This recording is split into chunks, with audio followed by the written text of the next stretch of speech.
Note: this video occasionally will use outdated language for the purpose of quotes or legal actions. This language is used only for historical accuracy and is not permissible to be used today. If you have ever done any research into early American history, you've likely heard of the Trail of Tears. It was, in basic terms, the forced removal in the early 1830s of about 100,000 Native American people. Native American people from the southeast region of the United States were forced to move to eastern Oklahoma because of the greed of white settlers.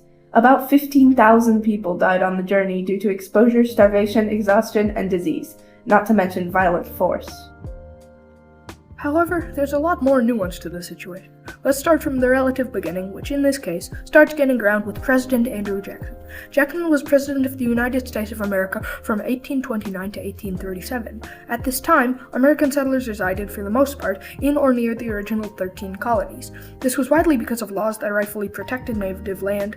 Legally, white settlers could not filibuster and trespass onto Native American territory, and while this law was seldom enforced, no major action had been taken against the tribes. Until Andrew Jackson's bill passed by Congress in 1830, which commenced the horrific tragedy of the Trail of Tears. Jackson had previously expressed, through letters and writings, his disdain for Native American people, especially their residency on land he felt could prove useful. This was the culmination of his greed and the place of power he found himself in, a sentiment shared by most settlers at the time. While it's important to note that he did not create this idea, he without any doubt supported it and enabled it to become an actual movement.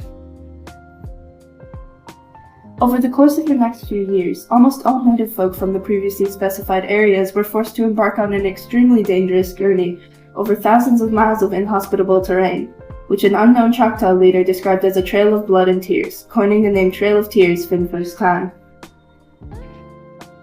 Each of the 5 tribes of Native Americans considered civilized by the invading settlers, those being the Cherokee, Creek, Chickasaw, Seminole, and Choctaw, were included in the forced exodus. Of course, the act of forcefully removing a group from their home through violent means is the very antithesis of being civilized, and is yet another testament to the arrogance of the white settler.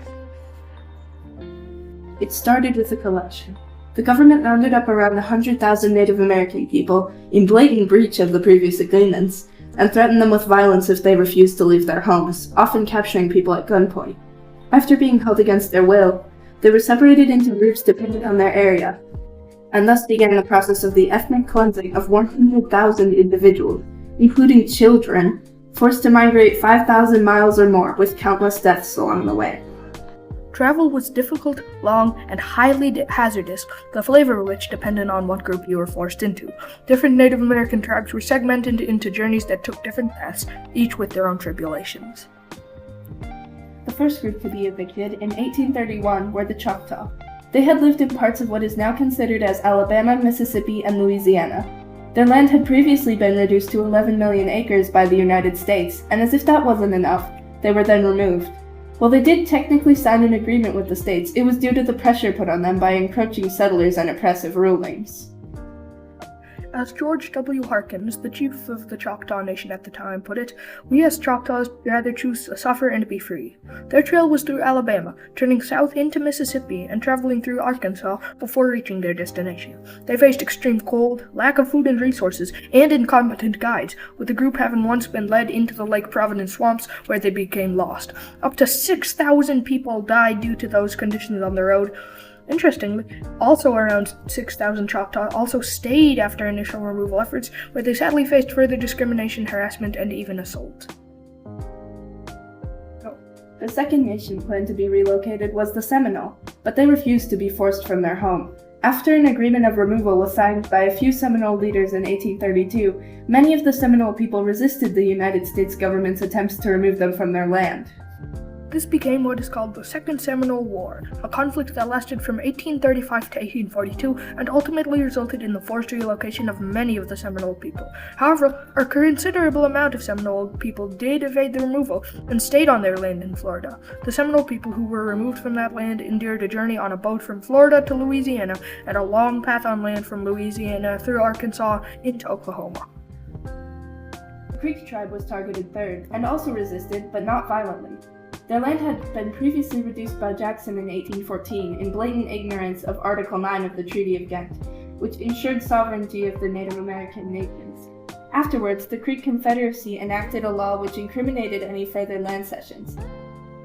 Nevertheless, the Treaty of Indian Springs was signed in 1845, which gave most of the remaining Creek lands over to the U.S. This is thought to not have been the majority opinion of the Creeks, as the chief McIntosh who signed the treaty was assassinated a few months later. A year later, the Creek National Council protested that the previous treaty was fraudulent, and the president at the time, John Adams, complied, signing a new treaty, the Treaty of Washington. The Creeks were the only Native American group to ever turn back a ratified treaty such as that.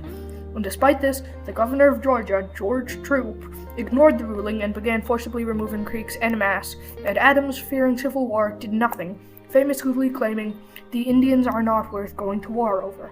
And thus, 15,000 members of the Creek tribe were forced to undergo the painful journey, starting by splitting into two main paths in Alabama, going around Mississippi north and south, and meeting in Arkansas before making it to Oklahoma. 3,500 did not survive the journey. The last to have been moved was the Cherokee Nation, which consisted of around 20,000 individuals on the trail eventually. With so many people, the departures were staggered, with many dying of disease in poorly maintained camps they were contained in, waiting for their turn to experience an even greater torture. Their path, starting in Georgia, was west by northwest at the beginning, journeying through modern-day Tennessee, Kentucky, and a segment of Illinois, where two-thirds were stuck between the Ohio and Mississippi rivers in frigid January, before heading southwards into Missouri, and splitting into two groups there, with one dipping into Arkansas before arriving. About 4,000 people died, nearly a fifth of the entire Cherokee population. The Trail of Tears was one of the most horrific acts of the United States government, and serves as an excellent example of what racism against Native people combined with nationalist arrogance and expansionism mindsets have wrought against the original inhabitants of this land. Today, the Trail of Tears is commemorated by a National Historic Trail that focuses on the paths taken by Cherokee people that were forced onto this terrible and often deadly journey. However, not nearly enough is being done to teach about these atrocious actions, and even less to end the continuous discrimination against Native American people. Many don't even know what the Trail of Tears is.